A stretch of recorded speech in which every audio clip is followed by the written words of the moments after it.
اتنا ٹائم سب لوگوں کا ضائع کر دیا، اور اس میں کیا کیا کہ ایک چیز ثابت کر رہے ہیں بھائی. کیا چیز ثابت کر رہے ہیں؟ میں خود چاہتا تو اس کے اوپر پوری گفتگو کر سکتا تھا، لیکن یہ ہمارا موضوع نہیں ہے، اور یہ موضوع نہیں ہے بھائی. چونکہ آپ نے ایک بات کہی تھی تو میں نے اس کو سرسری طور پہ اس کا جواب دے دیا، اور میں نے آپ کے سامنے قرآن کی آیت رکھی ہے. آپ کبھی کسی کو پیش کر رہے ہیں جو چیز قرآن کی صراحت سے ثابت ہو. یہ نہیں پڑھا آپ نے، مجھے بتا رہے حسر ہے، یہ ہے وہ ہے. جو قرآن کی صراحت سے ثابت ہو، آیت قرآن سے ثابت ہو، اس میں کسی اور چیز کی ضرورت نہیں رہتی. یہ دیکھیں بھائی، یہ آیت جو ہے، آیت آپ سب کو سامنے میں پیش کرتا ہوں، اس کو سنیں. خالق و مالک کائنات سورہ احزاب آیت نمبر 33 میں ارشاد فرماتا ہے. اب سن لیں یہ کہ اس میں ازواج شامل ہیں یا نہیں ہیں. وَقَرْنَ فِي بُيُوتِكُنَّ، یہ کس کو کہا گیا ہے؟ ازواج کو. وَقَرْنَ فِي بِيُوتِكُنَّ، اپنے گھروں میں ٹھہری رہو. وَلَا تَبَرَّجْنَ تَبَرُّجَ الْجَاهِلِيَّةِ الْأُولَىٰ، اور اگلی جاہلیت کی بے پردگی نہ کرو، اور نماز قائم رکھو، اور زکوٰۃ دو. وَأَطِیعْنَ اللَّهَ وَرَسُولَهُ، اور اطاعت کرو اللہ کی اور اس کے رسول کی. انما یرید اللہ، جزینیس اللہ چاہتا ہے. اور مجھے بتا دیں بھائی، اگر اس کا تعلق پیچھے کے ساتھ نہیں ہے، انما کیوں آیا ہے؟ انما یرید اللہ آپ لیذہب بتائیں. عنکم الرجس. اب کہہ رہے ہیں اس میں حسر ہے بھائی. اچھا، مجھے کہہ رہے ہیں کہ آپ نے کہا کہ یہ بھی اہل بیت ہے، اور میں یہ اس لیے کہہ رہا ہوں کہ آیت کے اندر اولاد کا ذکر نہیں ہے، اور وہ جو سچویشن ہے، صورتحال ہے. میں آپ سے یہ پوچھتا ہوں کہ اگر آیت کے اندر اولاد کا ذکر تھا، رسول خدا میں نے یہ نہیں کہا کہ بھائی ان کو چادر کے اندر لیا، دوسروں کو کیوں نہیں لیا. یہ تو میں نے سوال ہی نہیں کیا. آپ تو ایک رٹے رٹائے جوابات لے کے آ گئے، وہ مجھے دے رہے، میرے سوال کو ایڈریس نہیں کیا. آپ سب کے سامنے میں نے ان کے سامنے کتنے سوالات رکھے، ایک صرف سوال کا جواب دیا، وہ بھی غلط.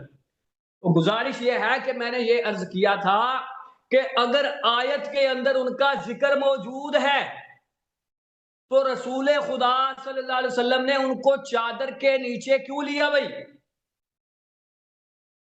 اور ان کے لیے پھر دعا کیوں کی؟ جب آیت کے اندر اللہ نے کہہ دیا، یا تو آپ یہ کہہ دیں کہ بھائی جب اللہ نے فرما دیا کہ انما یرید اللہ، اس وقت وہ پاک نہیں ہوئے اور وہ معصوم ثابت نہیں ہوئے، اس لیے رسول خدا کو ضرورت پڑ گئی ان کو چادر کے نیچے بٹھانے کی. جب آیت کے اندر ان کا ذکر آ گیا، آیت سے جب وہ ثابت ہیں، تو اس چیز کی ضرورت کیوں پڑی؟ بہرحال یہ موضوع دوسرا ہے، ہم اس کے اوپر وقت نہیں برباد کرنا چاہتے. آگے والے جو میں نے ان کے سوالات کیے تھے، انہوں نے سب کو چھوڑ دیا، سب باتوں کو چھوڑ دیا، ایک کا بھی جواب نہیں دیا. میں نے جو ان سے سوالات کیے تھے کہ بھائی بالفرض ہم مان لیں کہ اس سے جو ہے وہ ثابت ہوتا ہے، عصمت ثابت ہوتی ہے، تو کس کی عصمت ثابت ہوگی بھائی؟ وہ بتائیں نا. آگے والی اولاد کدھر ہے، اس میں شامل ہے یا آپ کے کہنے سے اس میں شامل ہو جائے گی؟ نہ آیت کے اندر شامل، نہ حدیث کے اندر شامل. آیت میں بھی نہیں ہے، حدیث میں بھی نہیں ہے. جس اولاد کو آپ سب کو کر رہے ہو، اور اگر کرنا ہے تو انصاف کرو. میں نے پوچھا تھا کہ بنو حسن کو آپ حاسد کیوں کہتے ہو؟ بنو حسن کو امام حسن کی اولاد کو آپ نے اپنی کتابوں میں دشمنان اہل بیت کیوں لکھا ہے؟ ان کو حاسدین کیوں کہا؟ اور جو حسد کرے، جو اہل بیت سے دشمنی کرے، وہ معصوم ہوتا ہے؟ تو امام حسن کی اولاد کو آپ نے کس کلیے کے تحت یہاں سے نکال دیا بھائی؟ جب امام حسین کے چادر کے نیچے آنے کی وجہ سے امام حسین کی اولاد اس میں شامل ہو رہی ہے، حسن بھی تو چادر کے نیچے ہے نا، ان کی اولاد کو کیوں نہیں شامل کرتے اس میں؟ پھر یہ ہے کہ صرف 12 کو کیوں معصوم کہتے ہیں؟ امام حسین کی دوسری اولاد کدھر ہے؟ اگر چادر میں آنے کی وجہ سے سب کے لیے عصمت ثابت ہو رہی ہے، تو سب امام حسین کی اولاد کو آپ کہو، اس میں آپ صرف چند لوگوں کو مانتے ہو، تو باقی کے لیے عصمت کدھر گئی بھائی؟ سب کو دو نا، یا تو کہہ دو سارے اہل بیت معصوم ہیں. اس پہ غور کریں عزیز دوستو. اگر یہ کہیں کہ سارے اہل بیت معصوم ہیں تو پھر تو بات ہو سکتی ہے اس کے اوپر، لیکن چند ایک عدد نکال کے ان کو معصوم قرار دینا، اور وہ بھی اسی آیت کے تحت. اور اس میں حسر ہے کہ یہ آگے جو چند عدد بیان ہو رہے ہیں کہ یہ اس میں شامل ہے، صرف حدیث میں ہے، قرآن میں ہے، کدھر ہے؟ امام حسن کی اولاد کو کیوں ظالم کہتے ہو بھائی بتا دو لوگوں کو. آپ نے ظالم بھی کہا ہوا اپنی کتابوں میں. عزیز دوستو اتنی بات نہیں ہے صرف کہ یہ ان کو حاسد کہتے ہیں، حاسد کے ساتھ ساتھ امام حسن کی اولاد کو ظالم بھی کہتے ہیں.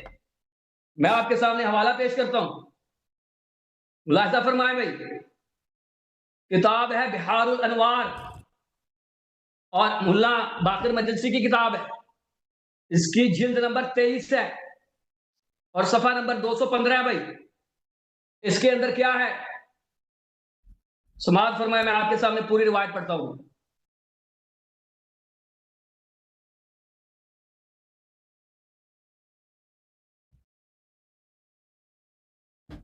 اس میں یہ ہے کہ یعقوب ان یعقوب ابن یحییٰ ان ابی حفص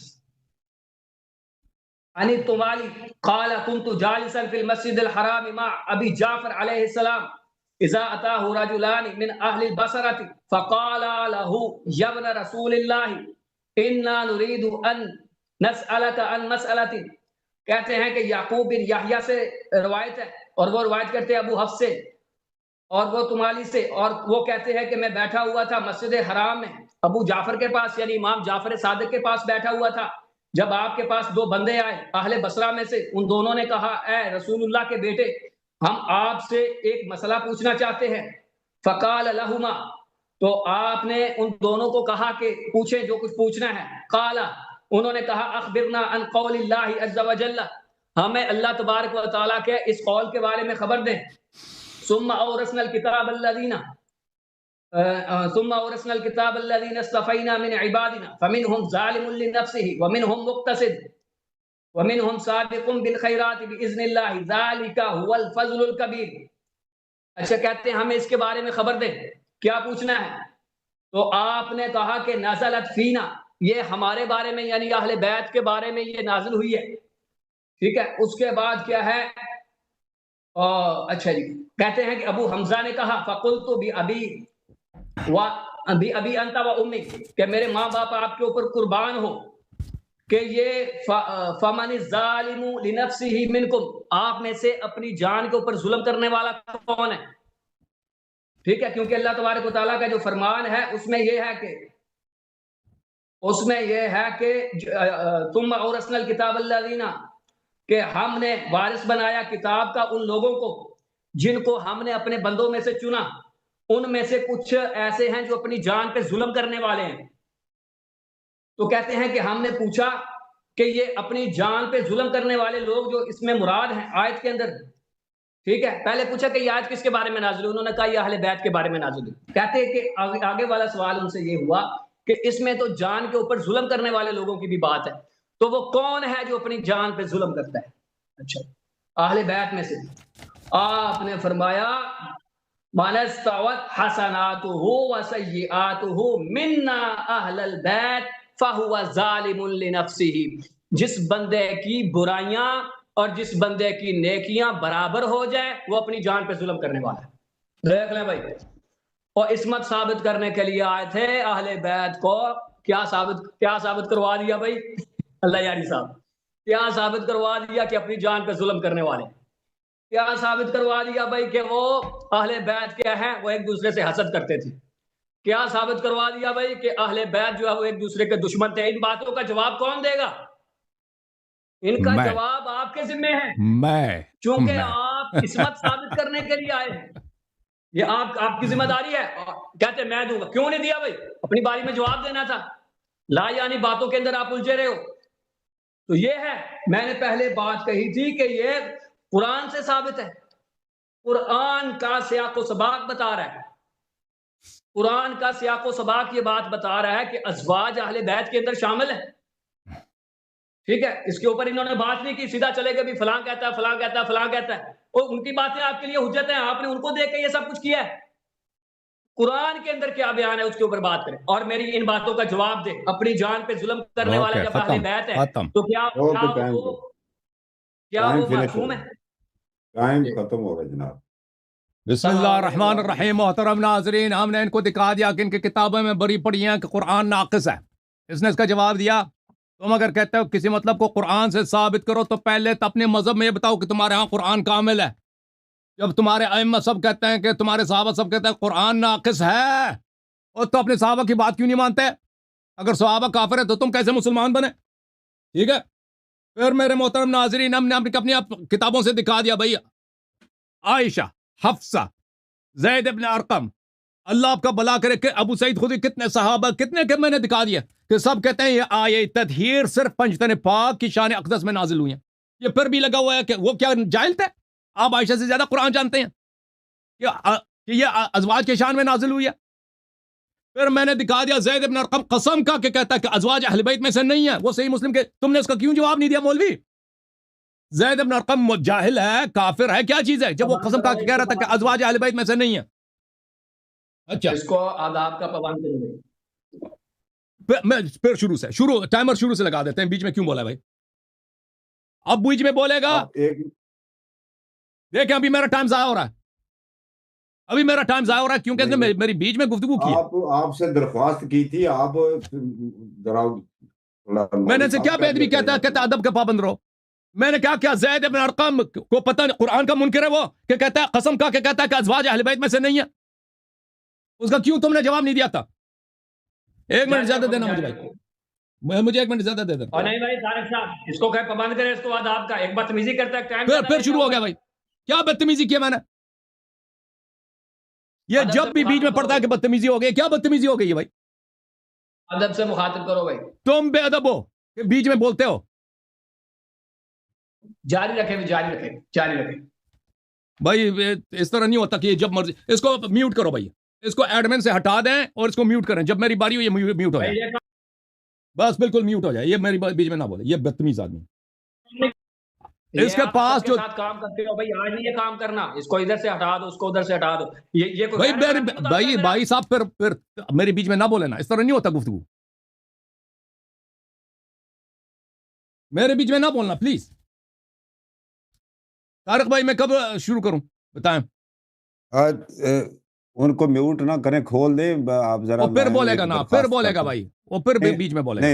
نہیں وہ پہلے وہ اپنے آپ کو کنٹرول نہیں کر سکتا، وہ آدمی نہیں کریں گے نا، وہ اس طرح پھر لوگ باتیں کریں گے جی میوٹ کر دیتے ہیں۔ اچھا، میری درخواست یہ ہے کہ آپ ان کو نا ایک کوئی القاب ایسا دے دیں کہ اگر آپ، میں نے ان کا نام ہی نہیں لیا بھائی، میں نے کہا کہ زید ابن ارقم کیا وہ کافر تھے کہ وہ قسم کھا کے کہتے ہیں کہ ازواج اہل بیت میں سے نہیں ہے؟ جب آپ ان کو مخاطب کرتے ہیں تو آپ، میں نے کہا جیسے آپ کو ہم کہتے ہیں، کیا کہوں ان کو، میں بھول جاتا ہوں نا مولوی، مجھے تو عادت ہے ان کو، مولوی ہے نا، مولوی ہے، یہ مولوی بری لفظ نہیں ہے، یہ غلط کہہ رہا کہ مولوی گالی ہے، مولوی گالی نہیں ہے بھائی، نہیں گالی تو نہیں ہے، یہ گالی بن چکا ہے شاید ان کے، ہم مولوی گالی بن چکا ہے نا، اس کو خود برا لگتا ہے، ویلا لفظ گالی نہیں ہے، بہترامی نہیں ہے، مولوی کوئی گالی نہیں ہے۔ ایک آدمی اگر کہتا وہ مولوی سے اوپر ہے نا درجہ، ان کے پاس مفتی کا درجہ ہے نا، نہیں ہمارے نزدیک تو یہ کچھ بھی، یہ تو زیرو ہے میرے نزدیک، یہ تو کچھ نہ درجہ، اس کا کچھ بالکل کچھ بھی نہیں، اس کو کچھ نہیں آتا اس کو۔ چلے دوبارہ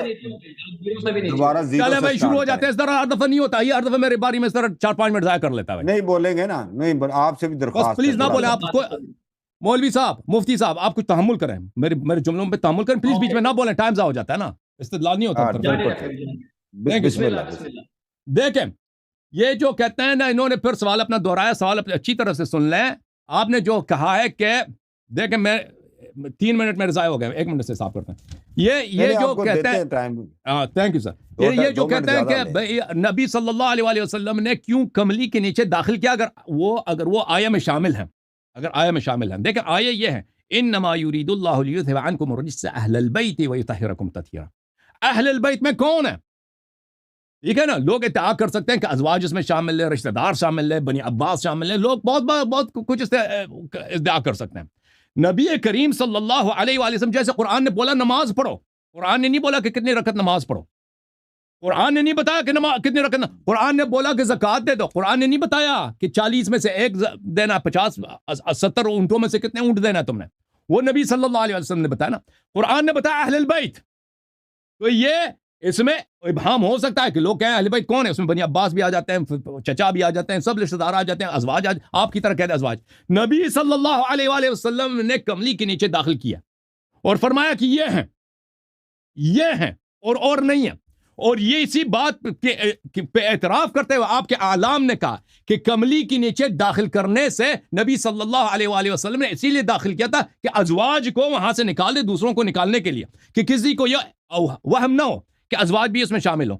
یہ المنہل العذب المورود فی شرح سنن ابن داود جزء 6 یہاں پہ ملاحظہ کرے صفحہ نمبر 92 میں کیا فرماتے ہیں؟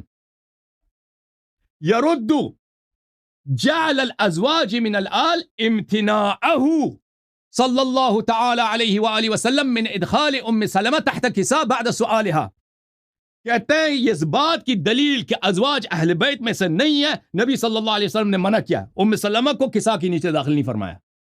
ام سلمہ آئی اپنا سر داخل کرنے کی بھی کوشش کی، داخل نہیں فرمایا۔ انہوں نے جب ابن امتناع فرمایا کہ ازواج کساء کے نیچے داخل ہوں، یہ خود اس بات کی دلیل ہے کہ ازواج آل میں سے نہیں ہیں۔ عند نزول هذه الآية مشيرا إلى علي وفاطمة والحسن والحسين اللهم إن هؤلاء أهل بيتي بعد أن نجللهم بالكساء، یہ کہ نبی صلی اللہ علیہ وآلہ وسلم نے پنجتن پاک کو کساء کے نیچے شامل کیا ہے اور فرمایا کہ یہ میرے اہل بیت ہیں۔ وعلى هذا فيكون ذكر الأزواج في الحديث لتعظيم شأنهن لا لأنهن من آل البيت۔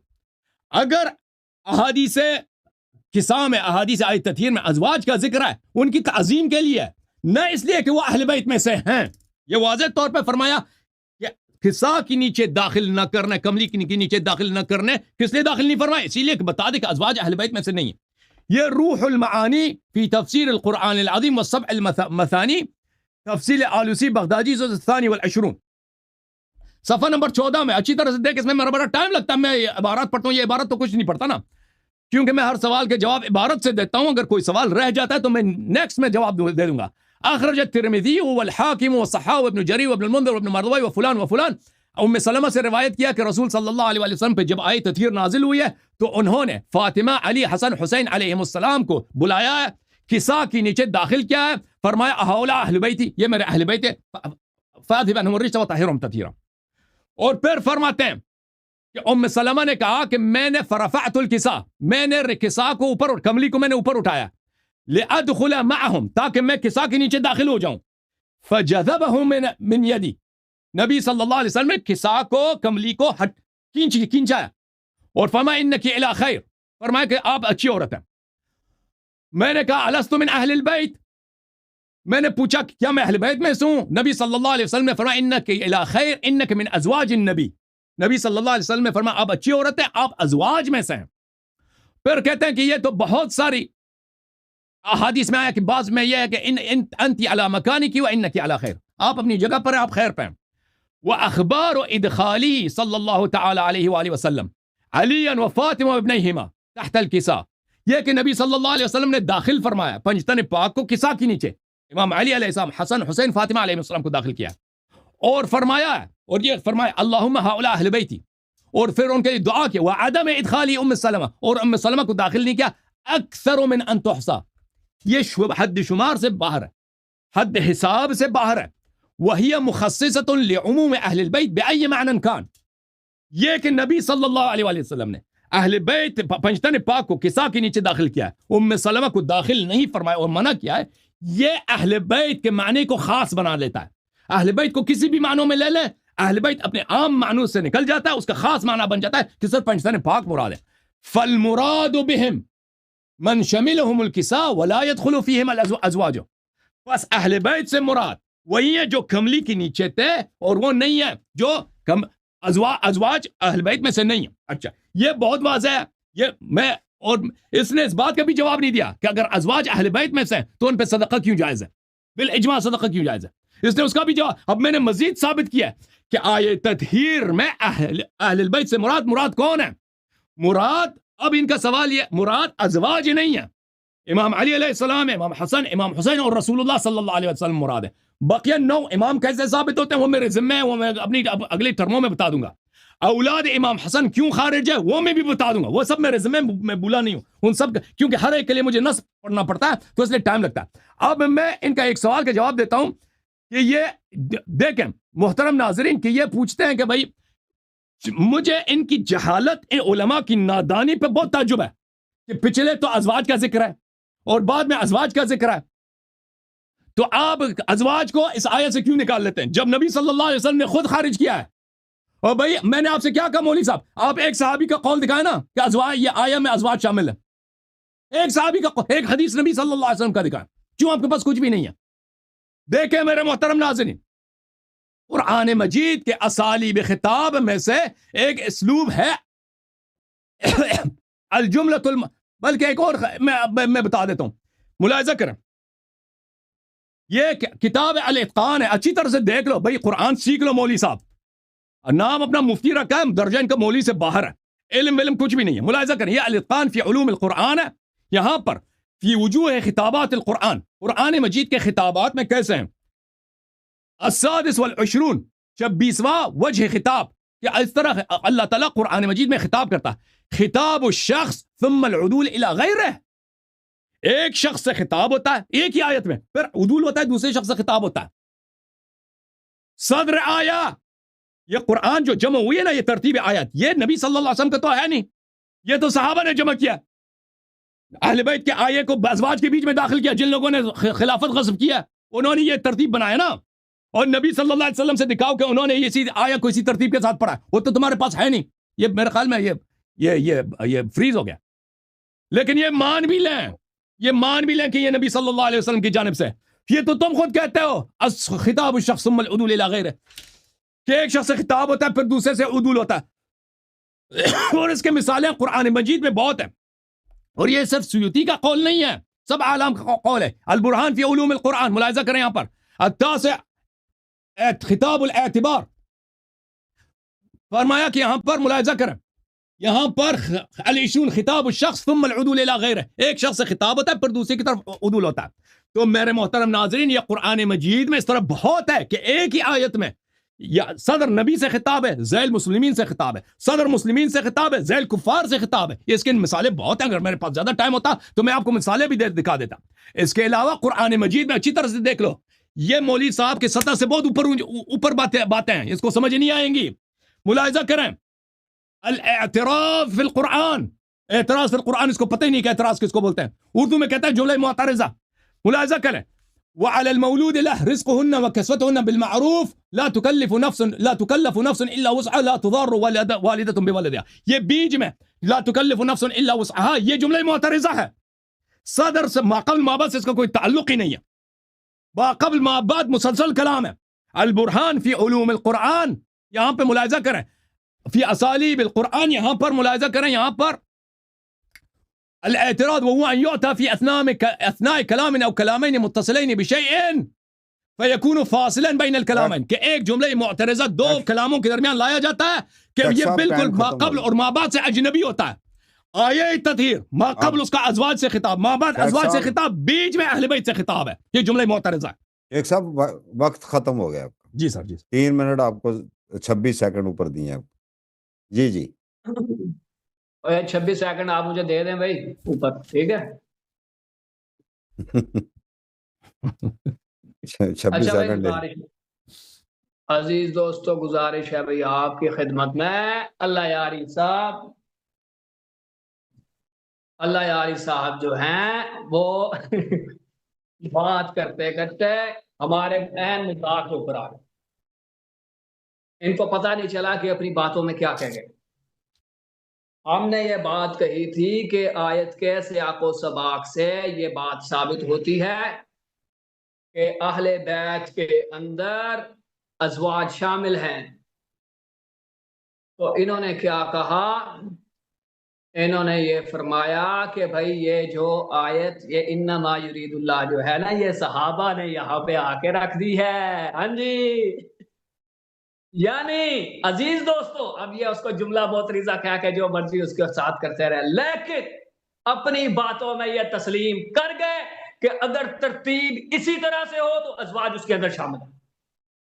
ازواج اس کے اندر شامل ہے بھائی, یہ تسلیم کر چکے ہیں. نہیں کر چکے, کیونکہ انہوں نے آیت کی ترتیب کے اوپر اعتراض اٹھایا اور انہوں نے کہا کہ یہ آیت کی ترتیب اس طرح سے نہیں ہے.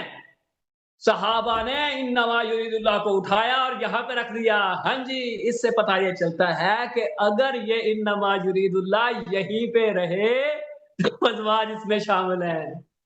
لو جی وہ آپ کے سارے حوالے جو ہے وہ اسی کے اندر رفع ہو گئے. آپ نے جو جتنے بھی حوالے دیے جب آپ نے یہ تسلیم کر لیا کہ آیت کی یہ ترتیب اگر سامنے رکھیں تو پھر اس سے ثابت ہوتے ہیں تو آپ نے اس کو جواب بھی دے دیا. تو عزیز دوستو طارق صاحب میری آپ سے بھی گزارش ہے یہ اس کے اوپر یہ نہیں ثابت کر سکے کیونکہ انہوں نے خود تسلیم کر لیا کہ آیت کی اب یہ ہے کہ یہ صحابہ نے رکھا ہے ادھر یا یہ کہیں پہ اور تھا. یہ جب ہم تحریف قرآن کے موضوع کے اوپر بات کریں گے تو ہم اس کو اس میں ڈسکس کریں گے, ٹھیک ہے, کیونکہ یہ موضوع سے متعلق نہیں ہے. لیکن جو اس وقت جو یہ پڑھتے اور بھائی آپ بتاؤ آپ کہاں پڑھتے ہو؟ انما یرید اللہ کو یہیں پہ پڑھتے ہو نا جہاں پہ ہے, یا کسی اور سپارے میں کسی اور آیت میں جا کے کسی اور صورت میں پڑھ لیتے ہو؟ یہیں پہ پڑھتے ہو. میں نے گزارش یہ کی تھی کہ آج کا مناظرہ آپ کے اس قرآن سے متعلق ہے جو آپ کی لائبریری میں پڑا ہے, اور اس کے اندر جو ترتیب ہے آپ یہ مان چکے ہو کہ اس ترتیب کے مطابق ازواج اس میں شامل ہیں. لیکن طارق صاحب میری آپ سے ایک انتہائی گزارش ہے, آپ کو پتا ہے کہ یہ موضوع نہیں ہے, میں اگر چاہتا تو اس کے اوپر ایک بات بھی نہ کرتا, لیکن یہ انہوں نے بہانہ بنا لینا تھا کہ یہ اس موضوع سے بھاگ رہے ہیں یہ, اسی لیے ہم نے ان کے سامنے چند گزارشات پیش کی اور ثابت کیا اللہ کے فضل سے خود جو ہے وہ اس بات کو تسلیم کر گئے کہ اہل بیت اس کے اندر شامل ہیں اگر آیت کی یہ ترتیب سامنے رکھے, ازواج اس میں شامل ہیں. اب یہ ہے کہ یہ اپنی ٹرم کے اندر جو بات بتائیں گے وہ یہ ہے, یہ موضوع نہیں ہے کہ ازواج اس میں شامل ہیں یا نہیں, اگرچہ یہ تسلیم کر چکے, اس میں ان کی شکست ہو چکی ہے کیونکہ انہوں نے خود تسلیم کیا. اب اپنی ٹرم میں یہ بات بتائیں گے کہ اہل بیت کو ظالم کیوں کہا گیا, اور بالفرض اگر ہم مان لیں کہ اس سے عصمت ثابت ہوتی ہے تو جن کو ظالم کہا گیا ہے کیا وہ اہل بیت میں سے نہیں ہے؟ اور پھر جب آپ امام حسن کو چادر کے نیچے مان رہے ہو تو کیا ان کی اولاد جو ہے وہ معصوم نہیں ہے؟ اگر ان کی اولاد معصوم نہیں ہے تو وہ کس قاعدے کے تحت آپ ان کو کہا رہے ہو؟ آپ نے امام حسین کی اولاد کو صرف چادر کے نیچے ہونے کی وجہ سے ان کی اولاد کو آپ نے اہل بیت میں شامل کیا, ٹھیک ہے, اور وہی امام حسن بھی ہیں, حسن کی اولاد کو کیوں نہیں کہتے, ان کو ظالم کیوں کہا ہے؟ آپ نے اپنی کتب میں ان کو ظالم کیوں کہا ہے, ان کو حاسد کیوں کہا ہے, ان کو اہل بیت کا دشمن کیوں کہا ہے؟ اس بات کا آپ نے اب جواب دینا, موضوع کو ادھر ادھر نہیں لے کے جانا. پہلے آپ نے لوگوں کا بہت ٹائم برباد کر دیا ہے کہ ایسے موضوع کے اوپر جو ہمارا موضوع بحث ہی نہیں ہے. تو میں چاہتا ہوں کہ آپ موضوع کی طرف آئیں. آپ سے گزارش ہے, ادب سے احترام سے ہم آپ سے گزارش کر رہے ہیں کہ لوگوں کا وقت برباد نہ کریں, موضوع کی طرف آ جائیں. موضوع کیا ہے جی؟ اچھا اس میں چلیں, عصمت کی اگر بات ہو رہی ہے تو یہ بھی موضوع کا حصہ ہے, لیکن کون اہل بیت میں شامل ہے کون نہیں ہے یہ موضوع نہیں ہے. عصمت اگرچہ موضوع کا حصہ ہے تو ہم نے عصمت سے متعلق آپ سے چند سوالات کیے ہیں, آپ نے ان کا جواب دینا ہے کہ آپ نے اپنی کتب کے اندر ان کو ظالم اور یہ اس طرح کے القابات کیوں دیے, اگر یہ معصوم ہے تو کیوں دیے, اور پھر یہ ہے کہ اس میں 12 کا عدد کہاں ہے. آپ کی امام حسین کی اولاد میں سے جو آپ مخصوص لوگوں کو معصوم مان کے اس کے اوپر آپ کے پاس کیا دلیل ہے, اس کو کلیئر کریں, ٹھیک ہے. میں آپ سے یہ گزارش کروں گا کہ اب جو آپ کی باری آئے گی تو اس میں آپ نے ان سوالات کا جوابات دینے ہیں تاکہ عصمت کی شرط سے ہم آگے گزر کے اس کے بعد ہم امامت کے اوپر بات کر لیں گے. ٹائم ختم ہو رہا ہے اور آپ نے اپنے دعوے کے اوپر ایک دلیل بھی پیش نہیں کی. تو موضوع مناظرہ وہ شروع ہی نہیں ہوا, موضوع مناظرہ نہیں شروع ہوا, منصوص من اللہ کا. آپ تو ایک شرط کو لے کے بیٹھے ہو بھی اور اس کے اوپر آپ دلال پیش کرنے میں اور اس کو ثابت کرنے میں ناکام ہو چکے. جب شرط نہیں ہے تو مشروط کدھر ہے؟ عزیز دوستو یہ بھی بات ہے کہ اگر یہ عصمت ثابت کرنے میں ان 12 عدد کی عصمت ثابت کرنے میں صراحت کے ساتھ دلائل قطعیہ کے ساتھ اگر یہ ان کی عصمت ثابت کرنے میں ناکام ہوتے ہیں تو یہ یہاں پہ مناظرہ ہار چکے ہیں, کیونکہ جب شرط کی نفی ہوگی تو مشروط بھی نہیں ہے بھائی. آئمہ کے لیے عصمت شرط ہے بھائی, جب آپ ان کی عصمت ثابت کرنے میں ناکام ہو گئے تو آپ مناظرہ ہار چکے.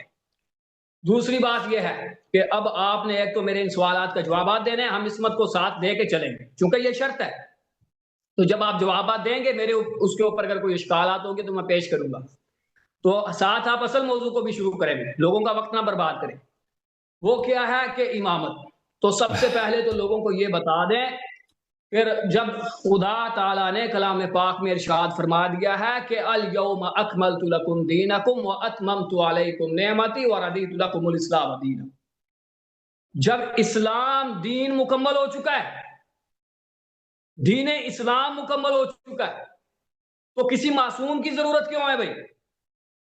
خلیفے کی ضرورت تو ہے کہ جو نظام کائنات چلا، جو دنیا کا نظام چلا، لیکن معصوم کی ضرورت کیوں ہے؟ اب اس کے فرائض میں سے کیا ہے؟ عزیز دوستو، اس بات کو آپ نے گہرائی سے سوچنا کہ معصوم کے فرائض میں سے دو چیزیں ہو سکتی ہیں. اگر کوئی تیسری چیز ہوگی تو یہ بتا دیں گے، لیکن امکانی طور پہ اس میں دو چیزیں ہو سکتی ہیں. پہلی چیز یہ ہے کہ وہ نیا حکم لے اللہ سے اور وہ ہم تک پہنچا دے، تو یہ مردود ہے، اس لیے کہ دین مکمل ہو چکا ہے، ضروری چیزیں بیان ہو چکی ہیں، حرام حرام ہو چکا ہے، حلال حلال ہو چکا ہے. اصول کافی کے اندر یہ روایت ہے، رسول خدا صلی اللہ علیہ وسلم نے فرمایا ہے کہ میری سنت کے بعد کوئی سنت نہیں ہے، میری سنت کے بعد کوئی سنت نہیں ہے. وہ 12 ائمہ ہو کوئی اور ہو، جب رسول خدا نے فرما دیا ہے کہ میری سنت کے بعد کوئی سنت نہیں ہے، کسی کا عمل سنت نہیں بن سکتا، سنت بن کے حجت نہیں بن سکتا. اس لیے کہ دین مکمل ہو چکا ہے، جن چیزوں نے حرام ہونا تھا وہ حرام ہو چکی ہیں، جن چیزوں نے حلال ہونا تھا وہ حلال ہو چکی ہیں، ضروری چیزیں بیان ہو چکی ہیں، دین کامل ہو چکا ہے، نعمت تمام ہو چکی ہے.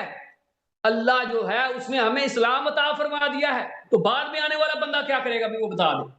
معصوم دو کام کر سکتا ہے امکانی طور پہ. ایک یہ ہے کہ وہ نیا حکم لے کے آئے اور ہمیں بتا دے، جس طرح یہ حجت مانتے ہیں نا، انہوں نے کہا ہے کہ ہم جیسے اللہ کے فرمان کو حجت مانتے ہیں، رسول کے فرمان کو حجت مانتے ہیں، اسی طرح آپ اس کو ثابت کریں گے کہ آپ کس آیت کے تحت یہ باتیں کرتے ہو کہ ائمہ کا کہنا وہ نص من اللہ ہے، اس کو آپ نے ثابت کرنا ہے.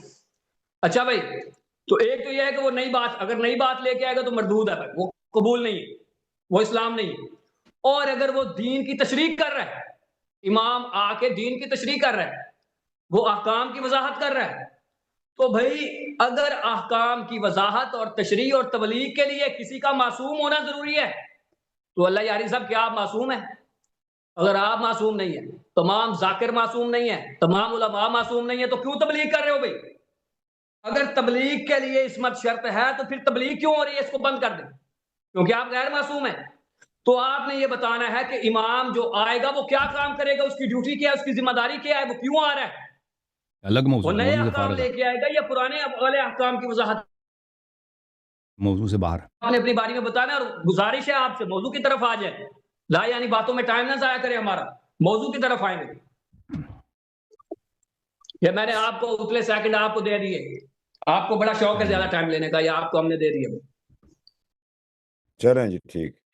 بسم اللہ الرحمن الرحیم. محترم ناظرین، ہم نے آیہ کی تلاوت کی. بسم اللہ الرحمن الرحیم. انما یرید اللہ لیذھب عنکم الرجس اہل البیت ویطہرکم تطہیرا.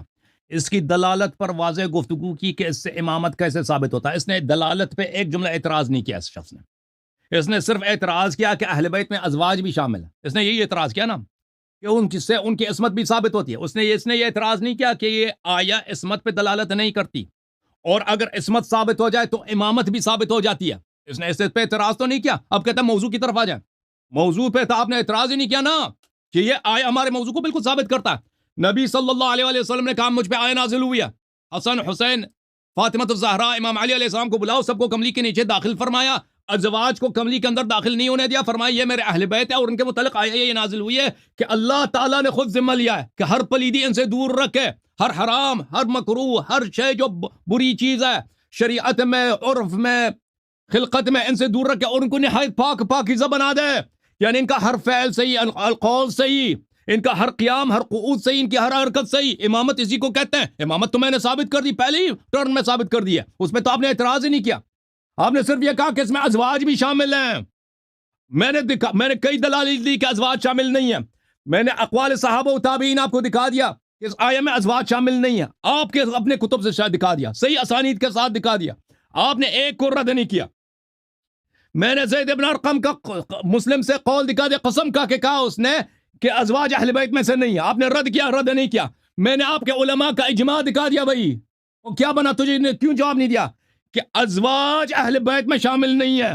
اہل بیت پہ صدقہ حرام ہے, ازواج کے لیے صدقہ کرنا جائز ہے, بخاری کی حدیث ہے. آپ نے رد کیا, رد نہیں کیا.